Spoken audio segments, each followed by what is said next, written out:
Okay चलिए फिर अब एक काम करते हैं, थोड़ा एक ब्रॉड मैक्रो बात करते हैं, उसके बाद एक एक चीज़ को डिस्कस करेंगे। बिल्कुल। सबसे पहले मार्केट में बदला क्या है, अगर आप नोटिस करें मार्केट में चीज़ें क्या क्या बदली हैं।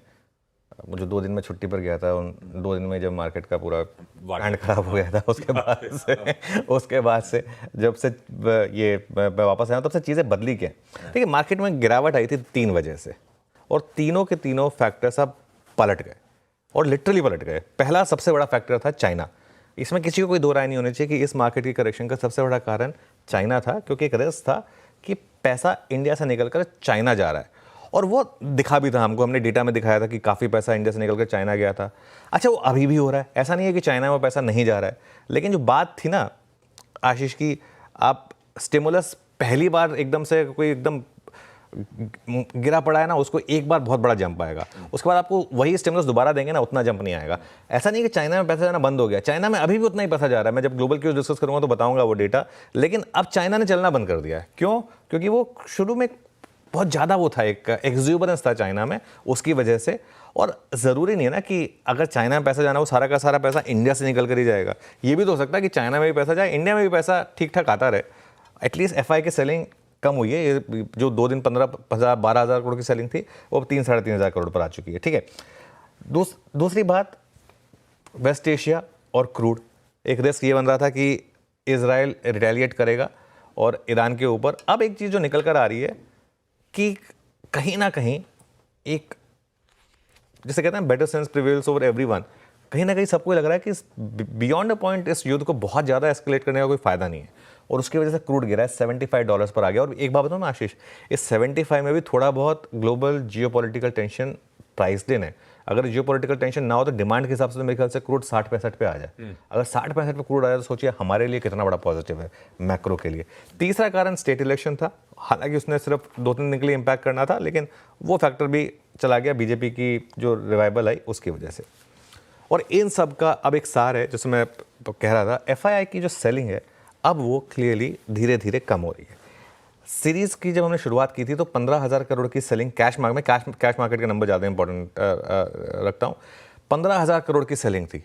अब वो सेलिंग घटकर 3,500 करोड़ पर आ गई है। एफआईआई की कैश मार्केट की सेलिंग है 3,500 करोड़ भी बड़ा नंबर, ऐसा नहीं कि 3,500 करोड़ छोटा नंबर है अपने आप में, लेकिन एटलीस्ट 15,000 करोड़ जो एकदम मार्केट को बिल्कुल टिकने नहीं देता है लार्ज कैप स्टॉक्स को, एटलीस्ट वो बंद हुई है, वो बड़ा पॉजिटिव है। एक और चीज़, जब इस सीरीज़ की शुरुआत हुई थी तो बात हुई थी कि एफआईआई काफ़ी हेविली ओवरबॉट है मार्केट में, लॉन्ग्स हैं बहुत ज़्यादा, तो अगर मार्केट गिरेगा तो बड़ा गिरेगा। वही शायद एक कारण था, ट्रिगर मिला मार्केट को, मार्केट गिर गया। अगर यही मार्केट में 35% लॉन्ग होता तो मार्केट इतना नहीं गिरना था उन फैक्टर से, लेकिन क्योंकि मार्केट इतना लॉन्ग था, इतना एक्सट्रीमली ओवरबॉट था, मार्केट को एक ट्रिगर चाहिए था, मिला, मार्केट गिर गया।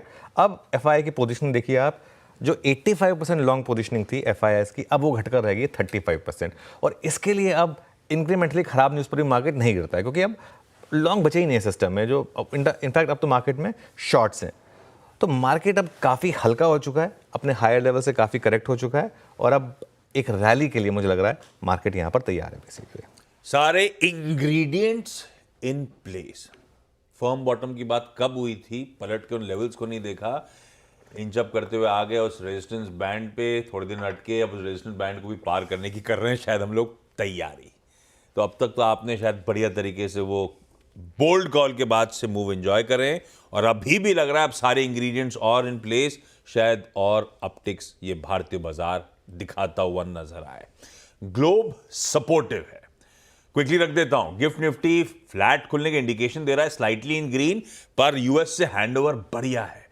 तीनों यूएस के बेंचमार्क्स प्लीज स्क्रीन पे रखिएगा, रोज आए दिन नए रिकॉर्ड जड़ रहे हैं भाई, और बढ़िया इंच अप कर गए, 0.5% से 3/4 से 1%। कल यूएस के बेंचमार्क्स मजबूत थे, आज सुबह के फ्यूचर्स भी ग्रीन में ही ट्रेड कर रहे हैं, ऐसा नहीं कि पिछले कुछ दिनों के मोमेंटम को गिव अप करने का इंडिकेशन है।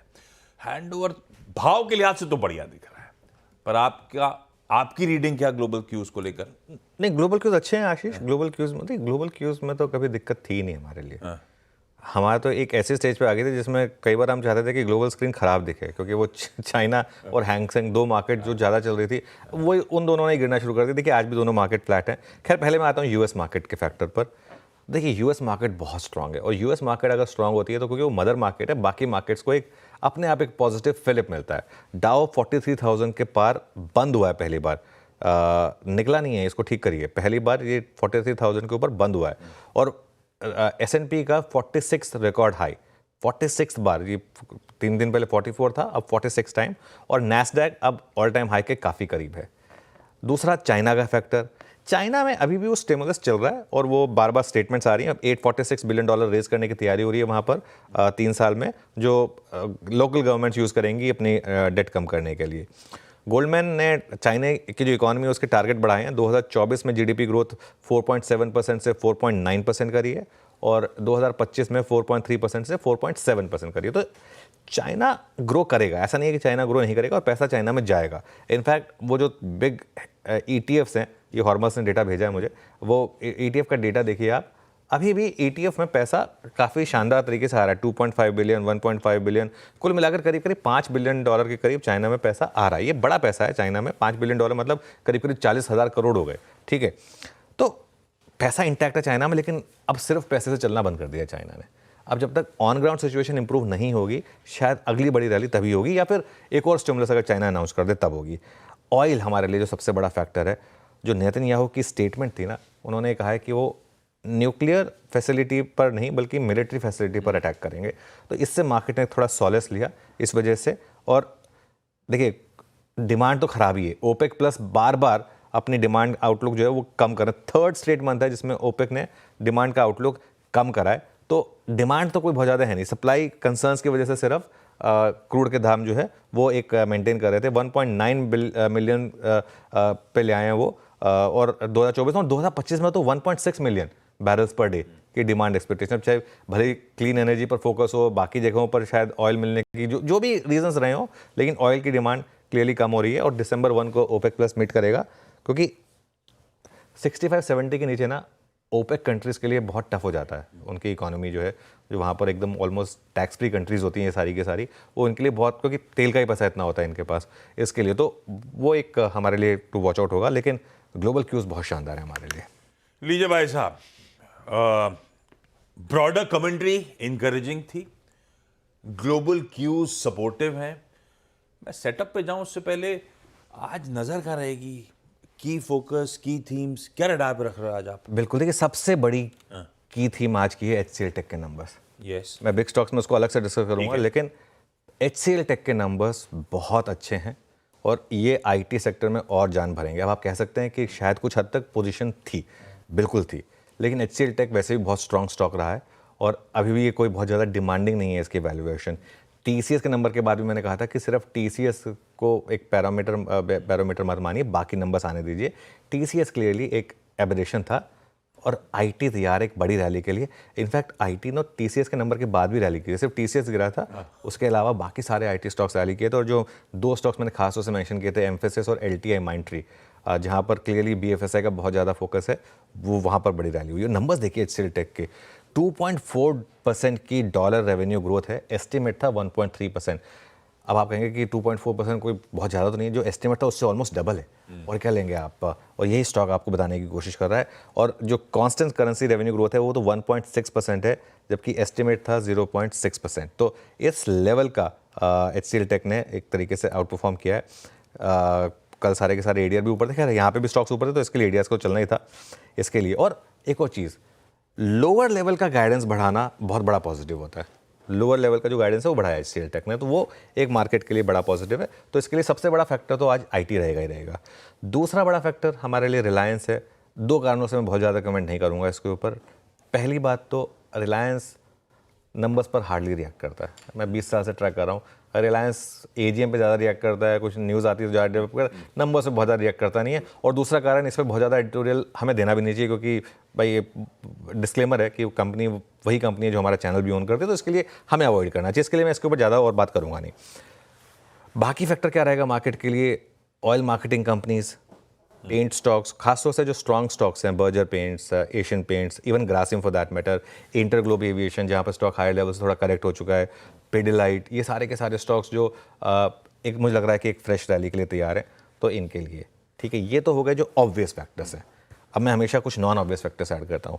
उसमें सबसे इंपॉर्टेंट है मेरे लिए आज HDFC बैंक और बैंक निफ्टी का बिहेवियर, क्योंकि ये तो सारे स्क्रीन पर दिख रहे हैं आपको, ये सारे के सारे न्यूज़ हैं, तो इसके लिए रिएक्ट करेंगे।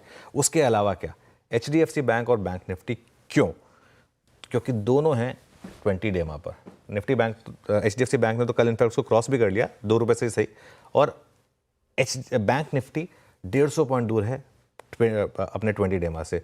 वो 52,000 का जो लेवल है उसके भी काफ़ी करीब, 51,960 पर वो 20 डे EMA प्लेस्ड है बैंक निफ्टी का, 51,816 पर हम बंद हुए हैं।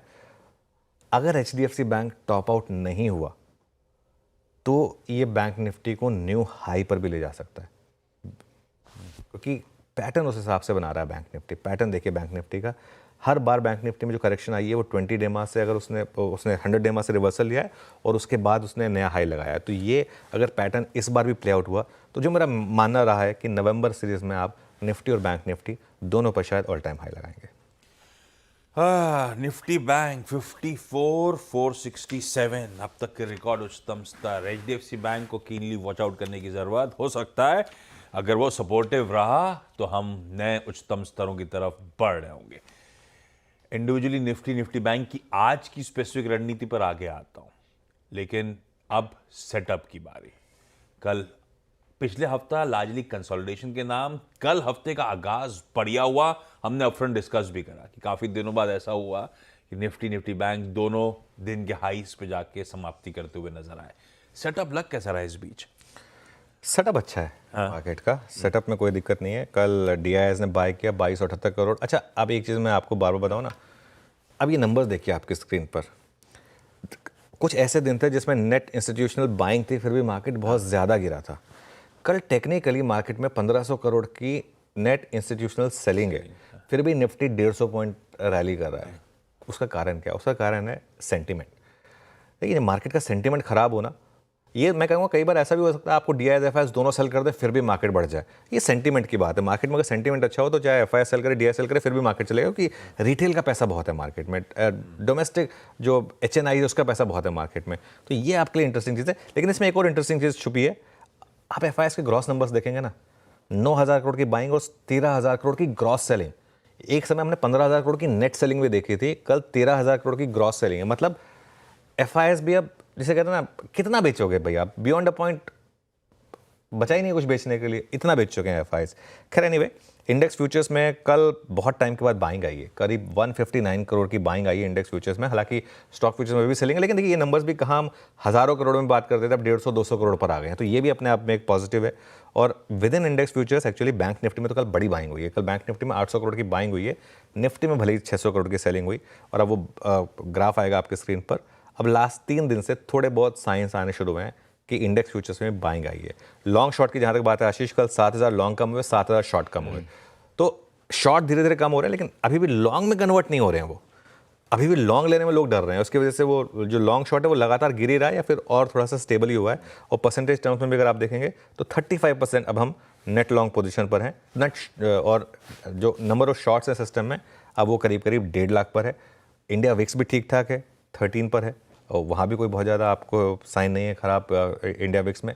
और पुट कॉल रेशो भी करीब करीब 0.90 पर है। अभी भी पुट कॉल रेशो 1 के नीचे। देखिए, ये कोई नॉर्मल दिन होता तो इतनी बड़ी रैली पर पुट कॉल रेशो 0.84 से 1.3 पर पहुंच जाता है, लेकिन अभी भी लोगों को थोड़ा सा डर लग रहा है पुट बेचने में, खासतौर से ओवरनाइट में। इसके लिए पुट कॉल रेशो नहीं बढ़ रहा है, इसके लिए पुट कॉल रेशो भी 0.90 पर है। हाँ, बैन में वापस 3 स्टॉक ऐड हो गए, IEX, नैल्को, टाटा केमिकल्स, जो हमने कल क्लोजिंग के शो में मेंशन भी करा था कि ये 3 स्टॉक्स बैन में जाने के लिए तैयार हैं। तो वो हो गया, अब बैन में 12 स्टॉक्स आ गए बेसिकली। लेकिन सेटअप जो है वो पॉजिटिव है मेरे ख्याल से। सिर्फ एक इन्फ्लेशन का डेटा है जिसकी वजह से गिफ्ट निफ्टी नहीं चल रहा है। अदरवाइज अब तक तो मेरे ख्याल से गिफ्ट निफ्टी को 100 पॉइंट ऊपर हो जाना चाहिए था। कुछ दिन पहले आपने वर्ड यूज किया था डिसबिलीफ।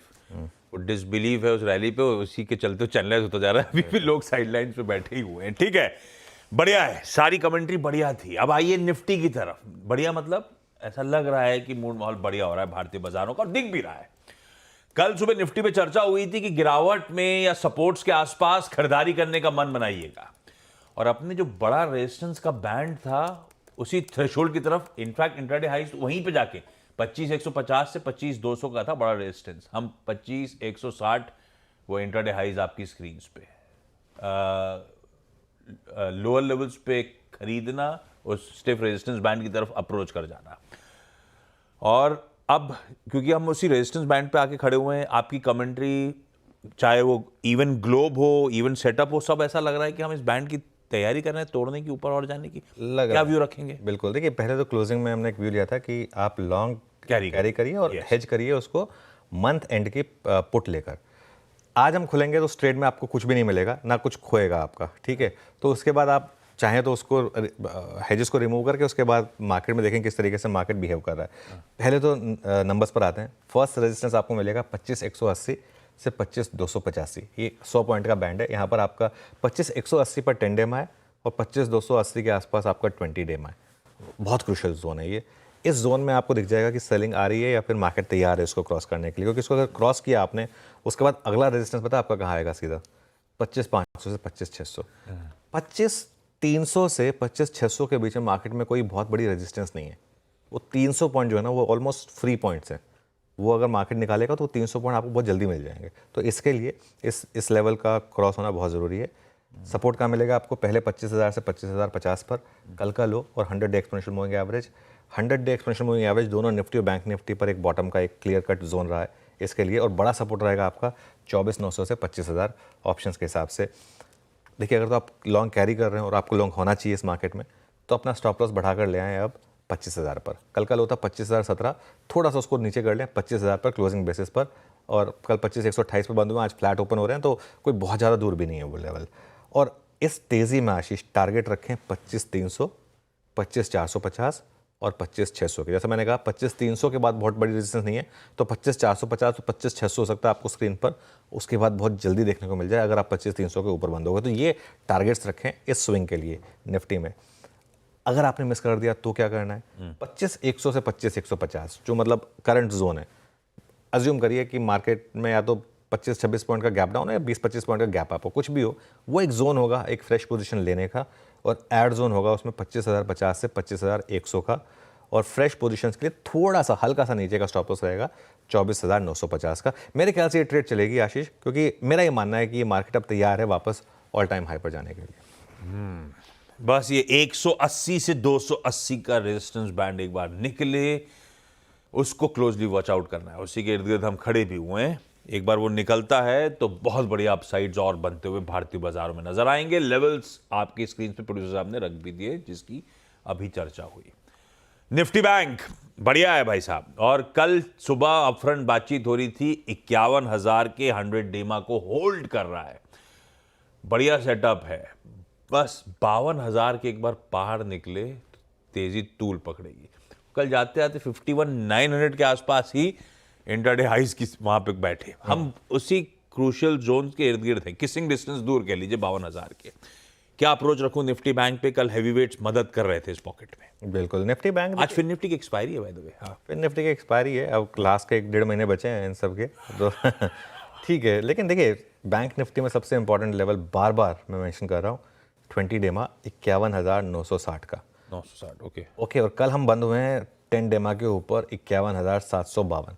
आशीष एक अप्रोच तो ये हो सकती है मार्केट में कि 51,752 का एक स्टॉप लॉस रख लें सिस्टम में और लॉन्ग ट्राई कर लें, लेकिन वो रिस्क होता है उसमें कई बार कि ट्रिगर हो जाएगा, इसके लिए वो मैं उसको बोलूँगा नहीं। लेकिन बैंक निफ्टी ने एक चीज़ कंफर्म की है, 51,000 का 100 डेमा का बॉटम सिर्फ एक दिन उसके नीचे बंद हुआ था, अदरवाइज उसके नीचे वो बंद होने को तैयार नहीं है। 51,000 का 100 डेमा का एक बॉटम कंफर्म किया, और अब आपके लिए पोजिशनल अप्रोच यही रहेगी मार्केट में कि वही वो आपका एक स्टॉप लॉस बन जाएगा। HDFC बैंक पर नज़र रखें, कल स्टॉक बंद हुआ है exactly 20 day exponential moving average पर, और ये स्टॉक देखिए ये स्क्रीन पर आएगा एग्जैक्ट 20 डेमा पर कल बंद हुआ है और राइजिंग 20 डेमा इसका। अगर ये नहीं गिरा तो बड़ी रैली पॉसिबल है HDFC बैंक में भी और बैंक निफ्टी में भी। और बैंक निफ्टी के लिए जो अगले लेवल्स में वॉच आउट कर रहा हूँ वो होंगे 52,500 और 53,000। 52,500 से 53,000 तक की रैली जाने को तैयार है, प्रोवाइडेड आप उस 20 डेमो को निकाल लें और उसके ऊपर बंद हो जाएं। स्टॉप लॉस होगा आपका 51,200 का ट्रेलिंग स्टॉप लॉस। कल का जो लो था 51,220 उसके आसपास, वो एक स्टॉप लॉस आपको सिस्टम में रखना पड़ेगा अगर आप 53,000 तक की रैली के लिए इस मार्केट को अप्रोच कर रहे हैं। अगर आप डे ट्रेडर हैं तो स्टॉप लॉस आपको थोड़ा सा संभाल के लगाना होगा। एक बार मार्केट खुल जाए उसके बाद ट्रेड लें, उसके बाद सिस्टम में डिपेंडिंग ऑन जो कल के 2:30 बजे के आसपास का जो लो था उसको चाहें तो आप एक स्टॉप लॉस बना सकते हैं 51,500 51,600 के करीब, वो डे ट्रेडर्स के लिए। लेकिन मेरे ख्याल से बेटर अप्रोच इस मार्केट में अब ये रहेगी कि आप एक पोजिशनल व्यू लें इस मार्केट में और ऑल टाइम हाई की तैयारी करें with a well defined stop loss 100 EMA के आसपास। ब्यूटीफुल। ये है निफ्टी बैंक का आज मंगलवार का अप्रोच। पैनल